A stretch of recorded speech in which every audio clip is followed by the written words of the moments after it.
खूप खूप वर्षापूर्वी हिरव्यागार पर्वतांच्या मधोमध वीरगड नावाचं एक राज्य होतं. तिथं राज्य करत होता राजा वीरसेन, शूर, हुशार आणि प्रजेसाठी जीव देणारा राजा. त्याच्या दरबारात शूर सैनिक होते, ज्ञानी मंत्री होते आणि सगळ्या गावात आनंद होता. राजा नेहमी म्हणायचा, राजा तोच खरा जो प्रजेच्या प्रत्येक अश्रूला स्वतःचं पाणी मानतो. राज्याच्या पश्चिम भागात अचानक एक घनदाट अंधाराचं जंगल तयार झालं. त्या जंगलात प्रकाश जात नव्हता, पक्षी गात नव्हते आणि प्राणीही घाबरून दूर पळत होते.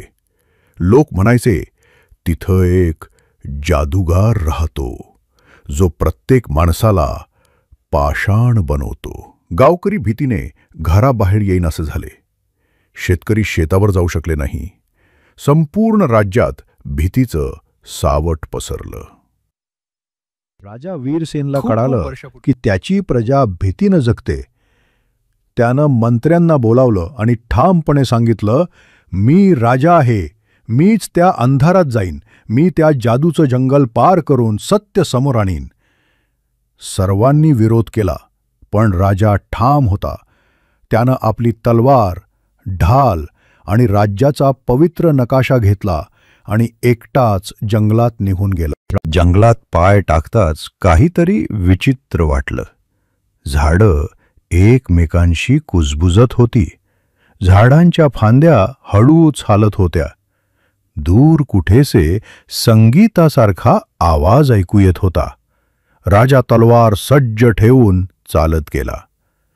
अचानक झाडांमधून एक मोठा सापासारखा प्राणी त्याच्यावर झेपावला. राजानं तलवार फिरवून त्याला परत पाठवलं. पुढे एका झऱ्याजवळ त्याला दिसला एक शुभ्र रंगाचा पक्षी, अगदी चमकणारा. पक्षी म्हणाला, हे जंगल जादूचंय, पण तू जर मनानं निर्मळ असशील तरच पुढचा रस्ता खुला होईल. राजा म्हणाला, माझ्या मनात फक्त प्रजेचं भलंय, मी कोणावर अन्याय करणार नाही. पक्षीनं आपले पंख फडफडवले आणि समोरचा मार्ग उजळून निघाला. राजा एका प्राचीन झऱ्यापाशी पोहोचला. तिथे होता एक जुनाट कपड्यातील, दाढी वाढलेला, डोळे लालसर असलेला जादूगार. तो हसून म्हणाला, शेवटी एक शूर माणूस आलाच, पण शूरता फक्त तलवारीनं नसते. तू का आलास?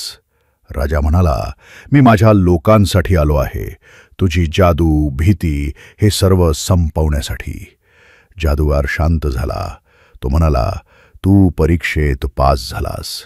मी या जंगलाचा रक्षक आहे. मी येणाऱ्या प्रत्येक स्वार्थी माणसाला पाषाणात बदलतो, पण तू निःस्वार्थ आहे. तू जादूगाराने काठी उचलली आणि त्या अंधारलेल्या झाडांवर प्रकाश पसरला. जंगलात पक्ष्यांचा किलबिलाट झाला. झाडं हिरवीगार झाली आणि प्राणी परत आले. अंधाराचं जंगल आता वीरवन झालं. राजा परत वीरगडला परतला. गावकरी, शेतकरी, मुलं, स्त्रिया सगळे त्याच्या स्वागतासाठी जमले. राजा म्हणाला, जादू माणसातच असते. जर मन शुद्ध असेल तर संकट जिंकता येतं. राजा वीरसेनच्या त्या धाडसाने त्याच्या राज्यात पुन्हा आनंद, विश्वास आणि निसर्ग परत आला.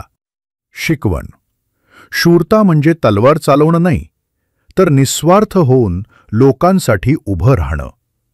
प्रेम, निसर्ग आणि धैर्य या जादूनीच जग जिंकता येतं.